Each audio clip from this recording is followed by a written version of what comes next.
नमस्कार विद्यार्थी मित्रों, मेरे YouTube channel study with Pankaj Dadiya में आप सबका स्वागत है।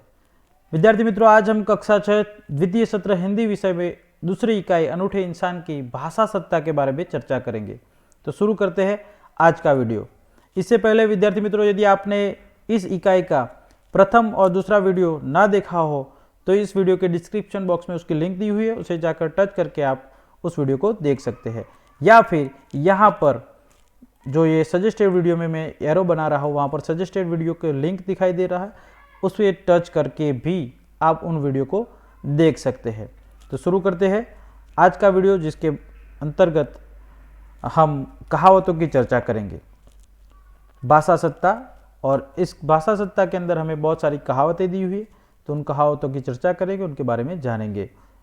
पहला है, आए थे हरि भजन को ओटन लगे कपास। तुम्हें छात्रावास में इसलिए भेजा था कि तुम परीक्षा में प्रथम आ सको, परंतु तुमने तो यहां रहकर भी बेकार की बातों में समय बर्बाद करना शुरू कर दिया। इसे कहते हैं आए थे हरि भजन को ओटन लगे कपास, अर्थात अच्छा काम छोड़कर महत्वहीन काम में लग जाना। तो आए थे हरि भजन को ओटन लगे कपास, इस कहावत का अर्थ होता है अच्छा काम छोड़कर महत्वहीन, जिसका कोई महत्व ना हो, ऐसे काम में लग जाना। और यहाँ उसका उदाहरण भी दिया हुआ है कि तुम्हें छात्रावास इसलिए भेजा था कि तुम प्रथम आ सको, लेकिन तुम यहाँ पर भी बेकार की बातों में समय बर्बाद कर रहे हो। तो ये तो वही हो गया कि आए थे हरि भजन को ओटन लगे कपास, अर्थात यदि हमें कोई अच्छा कार्य करने के लिए भेजा गया हो या हमें अच्छा कार्य करना हो, उसकी बजाय हम बेकार कार्य में अपना समय बर्बाद करें, तो तब यह कहावत कही जाती है कि आए थे हरि भजन को ओटन लगे कपास, यानी कि ईश्वर के भजन करने के लिए आए थे और भजन करने की, ईश्वर की भक्ति के ध्यान लगाने की जगह हम ओटन लगे कपास, यानी कि कपास के जो आता है उसके अंदर से कपास, जो उसका फल आता है उसके अंदर कपास लगा हुआ आता है, रुई लगी हुई, उसे निकालने लगे, यानी कि बहुत ज़्यादा महत्व का काम ना हो वैसा कार्य करने लगे। दूसरी कहावत है, उल्टा चोर कोतवाल को डांटे। तो एक तो तुमने चोरी की और ऊपर से मुझे ही डांट रहे हो, इसे कहते हैं उल्टा चोर कोतवाल को डांटे, अर्थात अपराधी द्वारा निर्दोष को धमकाना। तो उल्टा चोर कोतवाल को डांटे का मतलब होता है अपराधी द्वारा निर्दोष को धमकाना। माने कि मतलब कि यदि तुमने गलती ही नहीं की और जो गलती करने वाला है वह तुम्हें डांटे या तुम्हें फटकारे, तो उसे कहते हैं उल्टा चोर कोतवाल को डांटे। तो यहाँ उदाहरण दिया है कि तुमने चोरी की और ऊपर से मुझे डांट रहे हो, तो इसे कहते हैं उल्टा चोर कोतवाल को डांटे। उसके आगे एक कहावत है, ऊंची दुकान फीका पकवान। तो हमने तो तुम्हारी दुकान की प्रसिद्धि सुनकर सामान खरीदा था, यानी कि ऊंची दुकान, तुम्हारी दुकान की बहुत प्रसिद्धि थी, ये सुनकर सामान खरीदा था, मगर आपका सामान तो बहुत ही घटिया निकला, बेकार निकला। तो इसे कहते हैं ऊंची दुकान फीका पकवान, यानी कि प्रसिद्धि के अनुरूप न होना।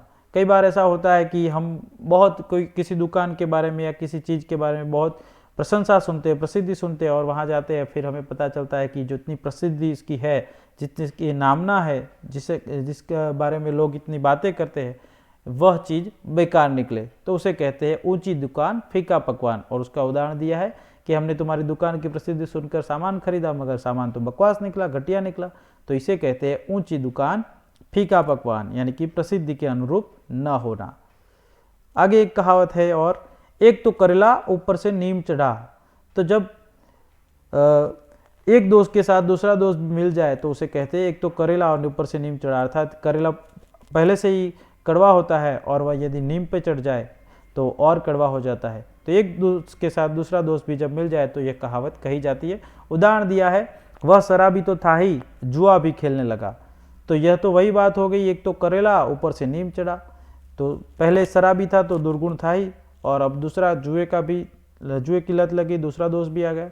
तो ये वही बात हो गई कि एक तो करेला ऊपर से नीम चढ़ा, अर्थात एक दोस्त के साथ दूसरा दोस्त नहीं है, यहाँ पर ध्यान रखिएगा विद्यार्थी मित्रों, एक दोस्त के साथ दूसरा दोस्त, यानी कि एक अवगुण के साथ दूसरा अवगुण भी लग जाना। आगे कहावत है, एक सड़ी मछली सारे तालाब को गंदा करती है। जब से धनराज हमारी कक्षा में आया, उसने कई बार चोरी की है, उसकी देखा देखी कई और लड़के भी इस लत में लग गए या लत में पड़ गए हैं। ठीक ही कहा है, एक सड़ी मछली सारे तालाब को गंदा कर देती है, अर्थात एक की बुराई के कारण सबकी बदनामी होना या एक की बुराई की असर सारे लोगों को पर पड़ना। तो यहाँ उदाहरण दिया है कि एक लड़का चोरी करता है और उसकी देखा देखी और लड़के भी चोरी करने की लत में पड़ गए हैं। तो एक सड़ी मछली सारे तालाब को गंदा कर देती है। इसका और भी उदाहरण दे सकते हैं कि एक सड़ा हुआ आम सारी टोकरी को गंदा, सारे आम को सड़ा सकता है, सारी टोकरी को बर्बाद कर सकता है। यही बात हो जाती है।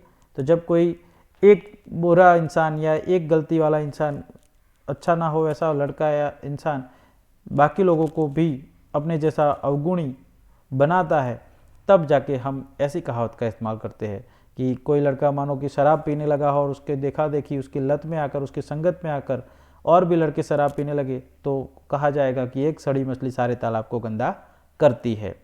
आगे है कंगाली में आटा गिला। तो जब एक मुसीबत हो और उस ऊपर से दूसरी और मुसीबत आ जाए तो उसे कहते हैं कंगाली में आटा गिला। गंगू पहले ही बहुत निर्धन था, यानी कि गरीब था। छोटी सी नौकरी में बड़ी मुश्किल से उसका गुजारा कर रहा था, अब तो वह भी छूट गई। तो इसे कहते हैं कंगाली में आटा गिला, यानी कि मुसीबत में और मुसीबत आना। तो गंगू पहले से ही गरीब था, निर्धन था, बड़ी मुश्किल से अपना गुजारा कर रहा था एक छोटी सी नौकरी में, अब वह नौकरी भी चली गई। तो इसे कहते हैं कि एक मुसीबत तो थे ही और ऊपर से और मुसीबत आ गई, तो इसे कहते हैं कंगाली में आटा गिला। तो कहाँ राजा भोज और कहाँ गंगू तेली।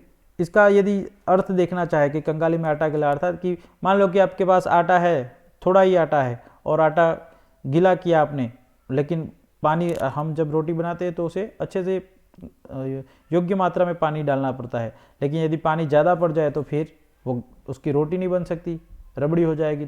तो फिर उसके अंदर और आटा डालना पड़ेगा। लेकिन जो कंगाल होते हैं, गरीब होते हैं, उनके पास और आटा ही नहीं है, तो फिर क्या करेगा। ये एक शाब्दिक अर्थ समझाने के लिए मैं बता रहा हूँ, इसका ऐसा अर्थ होता ही नहीं है।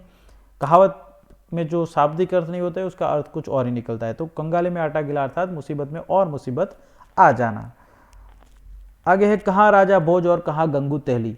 उस साधारण गायिका की तुलना लता मंगेशकर से करना उचित नहीं है। कहाँ राजा भोज और कहाँ गंगू तेली, अर्थात दो व्यक्तियों की स्थिति में बहुत अंतर होना। जब किसी दो चीज़ों में या दो व्यक्तियों में बहुत ज़्यादा अंतर होता है गुणों या दोष में, तो ये कहा जाता है कि कहाँ राजा भोज और कहाँ गंगू तेली। तो उसके लिए उदाहरण दिया है कि उस लड़की की तुलना लता मंगेशकर से करना उचित नहीं है। लता मंगेशकर बहुत ही अच्छी गायिका है और वह लड़की इतना कुछ गाती नहीं है अच्छा। तब जाके हम यह उदाहरण दे सकते हैं कि कहाँ राजा भोज और कहाँ गंगू तेली, अर्थात दो व्यक्तियों में बहुत बड़ा अंतर होना, दोनों की स्थितियों में बहुत बड़ा अंतर होना। आगे है कोयले की दलाली में हाथ काला। तो उसका साथ छोड़ दो, पूरा गुंडा है, कभी तुम्हें भी ले बैठेगा। जानते नहीं कोयले की दलाली में हाथ काला, अर्थात बुरे के साथ रहने पर बुराई ही मिलती है।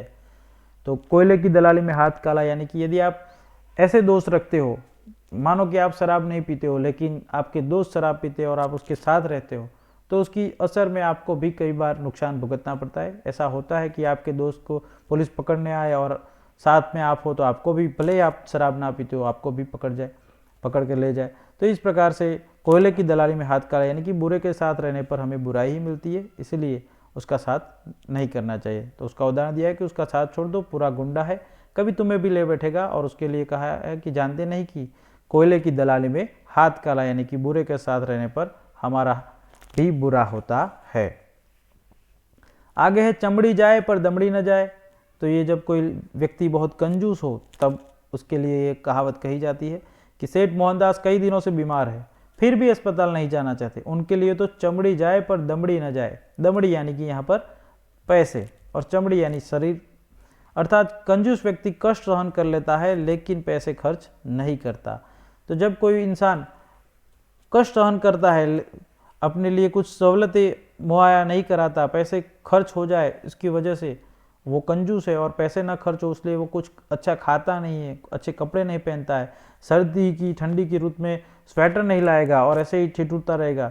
तो ऐसे लोगों के लिए ये कहावत होती है, कंजूस लोगों के लिए, कि चमड़ी जाए पर दमड़ी न जाए। मान लो कि कोई सेठ है, वो ठंडी में इतनी ज़्यादा ठंड आती है, सर्दियाँ हुए, तो सर्दी की ऋतु में भी स्वेटर या कंबल नहीं खरीदता है और ठिठुरता रहता है, तो हम कह सकते हैं कि इसके लिए तो चमड़ी जाए पर दमड़ी न जाए। आगे है जो गरजते हैं सो बरसते नहीं, यानी कि जो बड़ी बड़ी बातें करते हैं वो कुछ काम नहीं करते हैं। कमल ने इस बार 100 मीटर की दौड़ में प्रथम स्थान प्राप्त करने का दावा किया था, वह प्रथम तो क्या तृतीय बना, तृतीय भी न आ सका। अर्थात उसने प्रथम आने की बात कही थी, लेकिन प्रथम तो क्या द्वितीय भी नहीं और तृतीय भी ना आ सका। तो इसे कहते हैं जो गरजते हैं सो बरसते नहीं, अर्थात जो डींग मारते हैं वे काम नहीं करते, जो बड़ी बड़ी हाँकते हैं, बड़ी बड़ी डींग मारते हैं, वे कुछ काम नहीं करते हैं। तो तब जब ऐसा ही बात होती है तब हम कह सकते हैं जो गरजते हैं सो बरसते नहीं। आगे है नाम बड़े और दर्शन छोटे। ये बिल्कुल ऊंची दुकान फीका पकवान वाली कहावत ही है कि तुम्हारे विद्यालय की बहुत प्रशंसा सुन रखी थी, पर आकर देखा तो पढ़ाई का स्तर तो कुछ भी नहीं है। तो इसे कहते हैं नाम बड़े और दर्शन छोटे, अर्थात प्रसिद्धि अधिक है किंतु तत्व कुछ भी नहीं। तो जब ऐसा होता है, प्रसिद्धि अधिक हो और तत्व कुछ भी ना हो, तो नाम बड़े और दर्शन छोटे की कहावत कही जाती है। कई बार ऐसा होता है कि हम किसी जगह के बारे में बहुत सुना हो कि वहाँ पर इतना अच्छा है, वहाँ घूमने जाओगे ये मज़ा आएगा, और आप जब खर्च करके वहाँ पर पहुँचो तो वहाँ कुछ भी ना हो, तो आप कह सकते हो कि यहाँ पर तो नाम बड़े और दर्शन छोटे हैं, केवल प्रसिद्धि है लेकिन स्तर इसका या तत्व कुछ भी नहीं है। तो तब जाके आप इस कहावत का इस्तेमाल कर सकते हो। आखिरी कहावत है बोया पेड़ बबूल का आम कहाँ से पाए, अर्थात आप जैसा कार्य करोगे फल वैसा ही मिलेगा। आप यदि बबूल का पेड़ लगाओगे तो फिर आपको आम नहीं मिलेंगे, आपको कांटे ही मिलेंगे।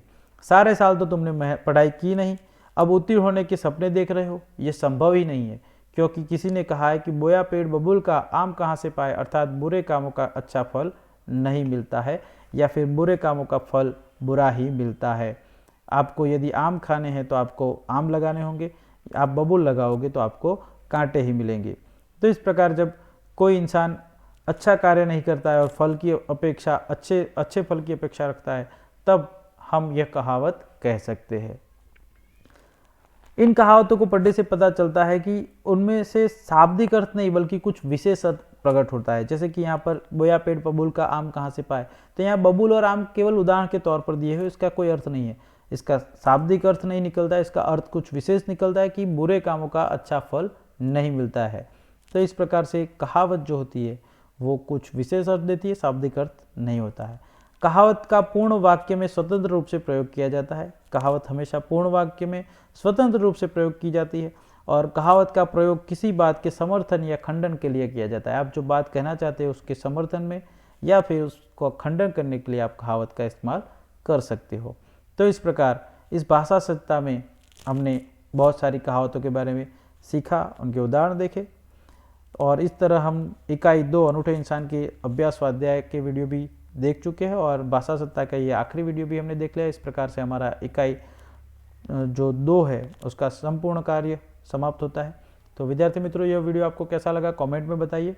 वीडियो अच्छा लगा हो तो वीडियो को लाइक कर दीजिए, अपने दोस्तों के साथ शेयर कीजिए, और यदि आपने मेरा YouTube channel study with Pankaj Nade subscribe ना किया हो तो चैनल को अभी सब्सक्राइब कर ले, ताकि आने वाले हर नए वीडियो की अपडेट आपको मिलती रहे। मिलते हैं एक नए वीडियो के साथ, तब तक के लिए गुड बाय।